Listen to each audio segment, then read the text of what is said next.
Nipo hapa, ukitazama vizuri ndugu unayenitazama, nimevaa mkanda. Huu mkanda sio pambo. Wapo watu wengi sana wanawapuzia kuhusu mkanda wa gari. Wengine ni ubisho au pengine wanaona kama kero, lakini nisikilize, itakusaidia. Mkanda wa gari unafanya kazi sambamba na airbags. Airbags zipo tofauti tofauti kulingana na aina ya gari. Zipo gari ambazo airbags ipo hapa, na kila gari nchote airbags lazima iwepo kwenye steering. Lakini zipo airbags ambazo zipo sehemu zingine za gari, kama huku hapa kuna airbags ukiangalia, na hapa kuna airbags, na huku nyuma pia kuna airbags. Kazi ya hizi airbags ni kwanza kuhakikisha unakuwa salama pale inapotokea pengine ajali imetokea, maanake itakulinda. Sasa kwa namna gani?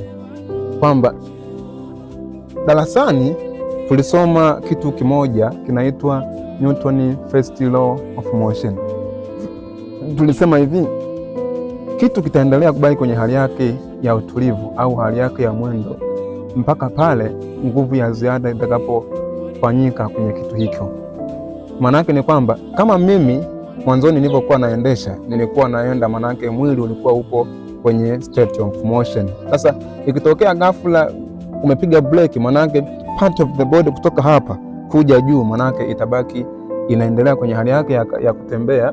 Alafu wakati huo hii part ya kutoka hapa kuja chini, angapo ndo nimekaa kwenye siti, maanake itafosiwa itulie. Kwa maanake mimi sasa nitajikuta naenda mbele. Sasa faida sasa ya kuvaa mkanda, kwamba huu mkanda huu umetengenezwa kwa namna fulani hivi. Kwanza una sensa. Sensa yake hii inapima jinsi speed inavyopungua kwa ghafla. Huu mkanda huu nikiuvuta bila ajali unakuwa upo smoothly sana, kwamba haubani wala nini. Lakini ikitokea ghafla au mfano hata wewe pia ukiwa unaendesha gari au umebebwa, wewe ni abiria, ikatokea breki, imepigwa breki ghafla, manake utaenda mbele, na hii itakubana, manake ndio itakusaidia. Kwa hiyo itakusaidia part of the body kutoka hapa kwenda juu hivi, usiende mbele kujiumiza kwenye steering.